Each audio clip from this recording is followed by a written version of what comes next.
بسم اللہ الرحمن الرحیم۔ عزیز طلبہ و طالبات، السلام علیکم۔ آج ہم پوئمز کے کویسچنز اینڈ آنسرز اٹیمپٹ کرنے کا سلسلہ شروع کرنے جا رہے ہیں۔ اینول ایگزام میں حصہ پوئمز میں کل 6 سوال آتے ہیں اور 4 سوالات کے جوابات لکھنے ہوتے ہیں، یعنی 8 نمبر کے سوالات پوئمز میں سے آتے ہیں۔ ڈیئر اسٹوڈنٹس، تمام سوالات بورڈ پیپر سے منتخب کر کے ان کے جوابات لکھے گئے ہیں۔ انشاءاللہ ہمارے کویسچنز اینڈ آنسرز میں سے آپ کو گرامر کی چھوٹی سے چھوٹی غلطی بھی نہیں ملے گی، کیونکہ ہم نے گرامرلی جیسے جدید سافٹ ویئر کا استعمال کر کے غلطی کا احتمال یا خدشہ بالکل ختم کر دیا ہے۔ اگر آپ ان کو اچھی طرح تیار کر لیں تو سمجھ لیں 8 نمبر آپ کے یقینی ہیں انشاءاللہ۔ عزیز طلبہ و طالبات، کوشش ہے کہ کوئی اہم کویسچن رہ بھی نہ جائے اور سوالات کی تعداد اس قدر زیادہ بھی نہ ہو کہ اتنے سارے سوالات دیکھ کر ہمارے طلبہ کے ہاتھ پاؤں پھول جائیں۔ لہٰذا ہر پوئم کے آپ کو بس 5 سے 7 سوالات کے جوابات ہی تیار کرنا پڑیں گے۔ ہر کویسچن کا جواب 3 سے 5 لائنوں میں لکھنے کے لیے کہا جاتا ہے، یعنی سالانہ امتحان میں آپ سے تقاضا کیا جاتا ہے کہ آپ ہر سوال کا اگر ضروری ہو تو جواب 3 سے 5 لائنوں میں لکھیں۔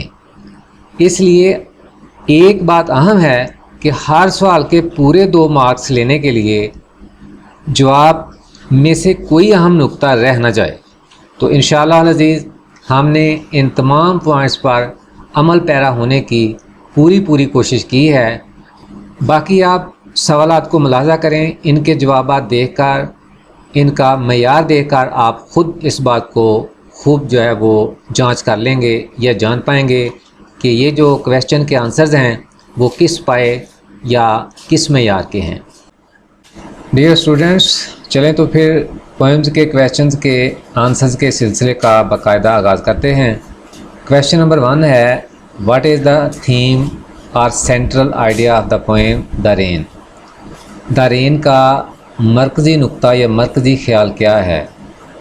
یہ جو کویسچن ہے یہ لاہور بورڈ میں 2009 میں، بہاول پور بورڈ میں 2012-13 اور اسی طرح ایس سے مراد ہے فیصل آباد بورڈ، وہاں بھی یہ 2013 میں آیا ہوا ہے۔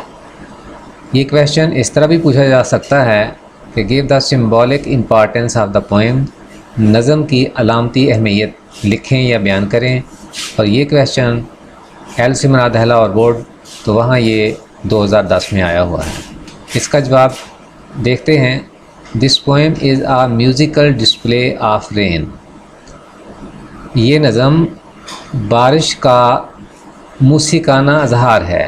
ڈسپلے کا مطلب ہے نمائش، اظہار، اور میوزیکل لفظ میوزک سے ہے، موسیقانہ یعنی ایسی بارش ہو رہی ہے کہ اس کی آواز سن کر ایسے لگتا ہے جیسے کوئی موسیقی ہو رہی ہو۔ جیسے کہتے ہیں نا کہ وہ موسیقی جو ہے وہ شاعر کے کانوں میں رس گھول رہی ہے۔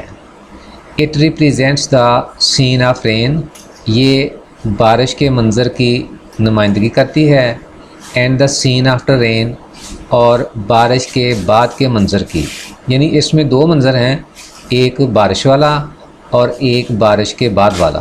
دا poet names the top leaves rich, شاعر اوپر والے پتوں کو امیر پتوں کا نام دیتا ہے، and call the lower leaves pour, اور نیچے والے پتوں کو غریب کہہ کر پکارتا ہے۔ There may be a metaphor in these lines, metaphor کہتے ہیں استعارہ کو، تو اس کا مطلب ہے کہ ان لائنوں میں استعارہ ہو سکتا ہے، کوئی علامت ہو سکتی ہے۔ The rich at the top get a golden chance first, جو امیر ہیں وہ چونکہ سب سے اوپر ہوتے ہیں، ٹاپر ہوتے ہیں، تو ان کو سب سے پہلے گولڈن چانس ملتا ہے۔ The poor get only the left over from the rich, left over کا مطلب ہے بچا کچا، اور جو غریب آدمی ہیں وہ امیروں کا صرف بچا کھچا ہی حاصل کرتے ہیں۔ The scene of rain may not be enjoyable for all، بارش کا منظر ہو سکتا ہے سب لوگوں کے لیے قابل لطف نہ ہو، یعنی ہو سکتا ہے سارے لوگ امیر یا غریب اس سے